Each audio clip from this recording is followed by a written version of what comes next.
Boa noite, me chamo Bruno Cisso, sou desenvolvedor full stack e eu vim apresentar um pouquinho da entrega relacionada à matéria de DevOps. No meu grupo eu sou responsável pelo back-end, então cuido tanto da matéria de DevOps quanto da matéria de Java Advanced. E eu vou falar um pouquinho da nossa entrega e a opção que a gente escolheu foi a realização da implementação em Docker Compose de um dos projetos, né, das outras disciplinas. E o projeto que eu escolhi foi justamente o back-end da nossa aplicação, né, da nossa solução para a Global Solution desse ano. Então, vou também explicar um pouquinho passo a passo de cada um dos itens aqui, né, com exceção dos arquivos teóricos aqui, né, do diagrama e da dissertação, mas falando um pouquinho do vídeo que está sendo construído, da persistência de dados, né, do que acompanha o volume e do que a solução deve conter, né. Eu já deixei alguns scripts prontos do arquivo de Dockerfile e Docker Compose, até para o vídeo não ficar muito longo. Ele já foi testado antes de eu fazer esse vídeo. Então, aqui no meu GitHub, é importante, eu vou até dar uma reiniciada aqui no Docker Desktop. É importantíssimo que ele esteja aberto quando a gente começar a fazer a construção desse container. Então, eu vou abrir ele aqui novamente. Está aberto, certo? Perfeito. E vamos aqui agora para o meu repositório do GitHub, né? Aqui nos meus repositórios, a gente tem a aplicação que eu construí já no back-end, em Java, né, em Spring Boot, né, que contempla todas as necessidades do nosso projeto. Eu fiz uma cópia dessa aplicação em Java, né, da entrega que vai ser feita para a matéria de Java Advanced, justamente para a gente fazer o passo a passo da entrega de DevOps, que também precisa atender os requisitos solicitados ali. Então a gente vai usar o mesmo projeto, né, eu só alterei o nome, é uma cópia, para poder mostrar o passo a passo da nossa entrega. Então aqui a gente vai clonar o repositório e vai abrir ele no VS Code.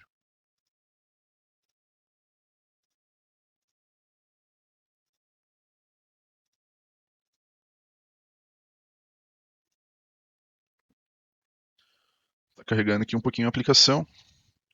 É, antes de mais nada, acho que é válido falar um pouquinho, né? Aqui tem um diagrama de classe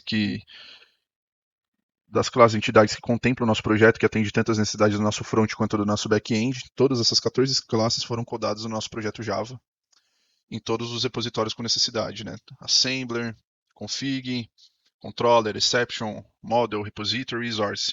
E por que estou falando um pouquinho desses repositórios? Porque, principalmente aqui no resource, a gente vai precisar mexer em alguns arquivos dos ambientes de desenvolvimento de produção para que o container seja criado adequadamente. E a gente precisa gerar o arquivo jar dentro da nossa pasta target. A gente não tem esse arquivo ainda. A gente vai usar um comando no terminal para gerar esse arquivo. O arquivo de Dockerfile e Docker Compose eles precisam estar na pasta root do projeto para que seja feita a construção desse container de maneira adequada. Então a gente vai criar esse arquivo de Dockerfile, opa, na pasta root do nosso projeto. Puxar ele para cá e já vou deixar criado o Docker Compose também. Docker Compose YML. Como eu falei, eu já deixei um scriptzinho pronto com os comandos, porque senão o vídeo vai acabar ficando muito extenso. Então eu vou fazer um copia e cola aqui do script que a gente escolheu, mas eu vou explicar um pouquinho do que a gente já fez e já testou para atender os requisitos, né? E os requisitos da entrega, né? Que deveria conter.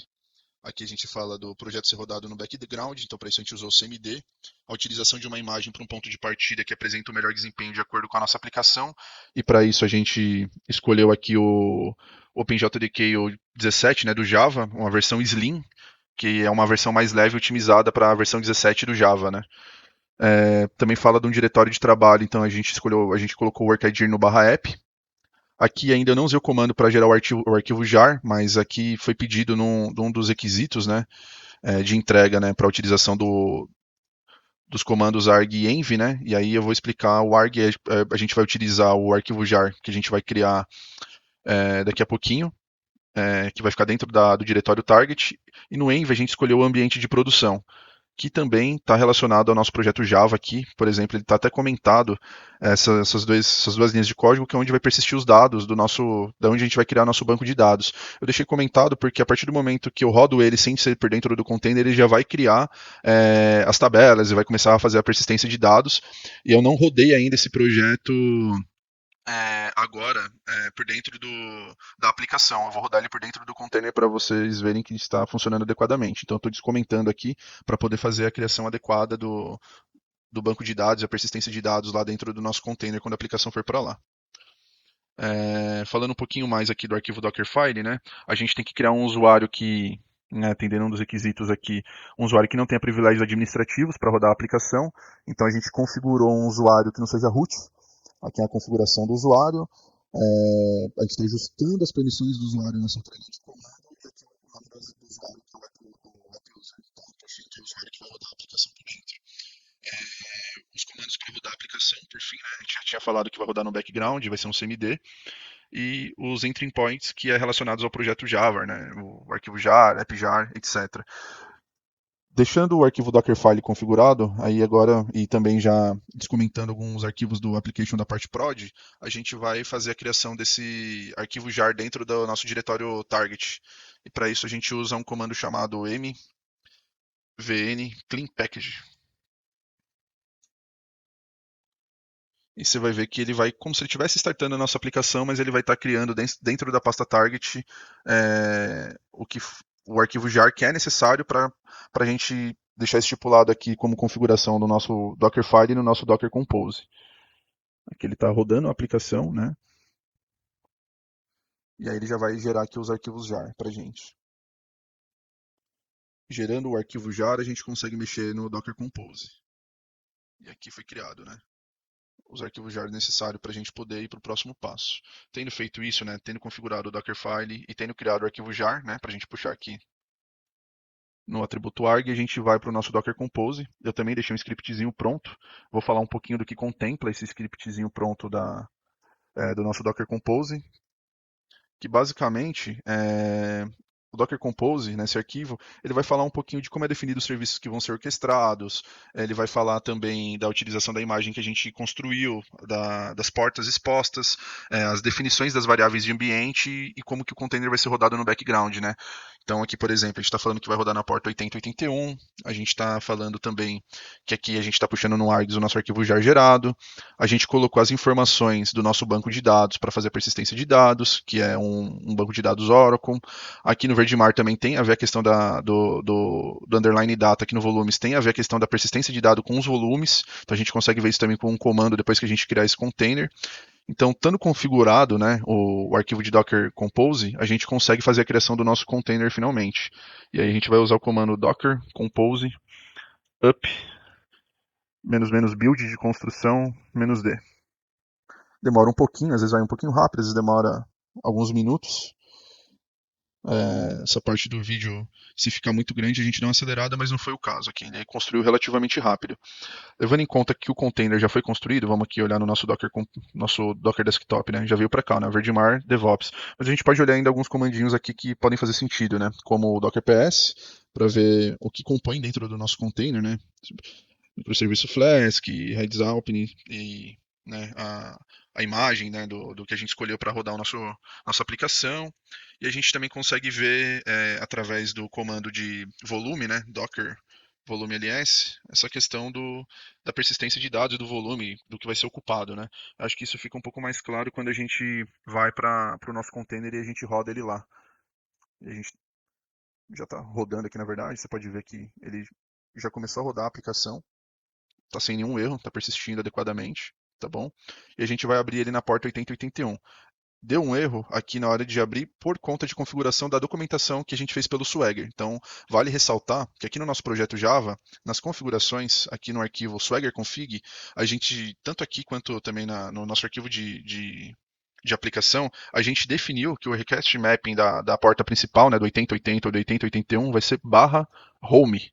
Então é importantíssimo quando a gente abrir essa aplicação por dentro do container, por mais que ele abra diretamente ali o link né, da URL onde está rodando a aplicação, a gente precisa definir como barra home. Então voltando aqui na página onde deu erro, se a gente já inseriu barra home, já vê que abre o nosso back-end aqui, e aí a gente poderia testar todas as nossos endpoints aqui, né? Mas eu acho que o mais importante aqui, só para a questão de persistência mesmo, a gente colocar o barra docs, que é feito pelo Swagger, né? Onde vai mostrar tudo que foi construído, né? No nosso back-end, todas as classes, né? As entidades e o CRUD feito por elas, né? Então você vê que a aplicação está rodando literalmente por dentro do container aqui, né? 8081, com o adendo, né? Dos endpoints, né?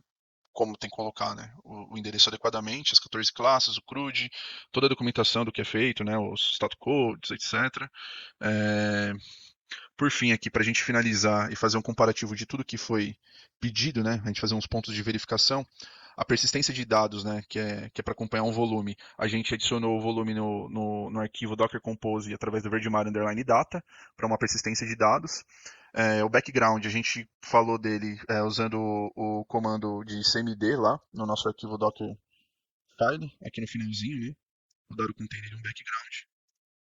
A utilização de imagens para o ponto de partida que apresente o melhor desempenho de acordo com a aplicação, né, dando uma reforçada, a gente escolheu o OpenJDK, o 17 é a versão Slim, que a gente considera que é uma versão mais leve e otimizada para esse projeto, né, levando em conta essa entrega específica. Outros pontos relacionados aos requisitos de entrega, né? A utilização de um diretório padrão, o /app, um usuário que não tenha privilégios administrativos, a gente criou um app user, que já foi configurado na pasta app, justamente para qualquer outro usuário ativar essa aplicação por dentro do container. E a utilização do arg e do env, né, no Dockerfile. E aí a gente explicou que é um ambiente de desenvolvimento, né, ou de produção, a gente colocou pelo ambiente de produção, e aqui é o argumento que a gente fez a construção do arquivo Java, né, com o comando no terminal. Acredito que a gente conseguiu deixar bem claro o que a gente veio buscar, né, nesse projeto, mostrou a aplicação rodando por dentro do container e com isso a gente contempla todos os requisitos pedidos nessa entrega de DevOps. Espero que tenha ficado claro todos os pontos e nosso grupo se coloca à disposição para qualquer outra explicação mais complexa, né?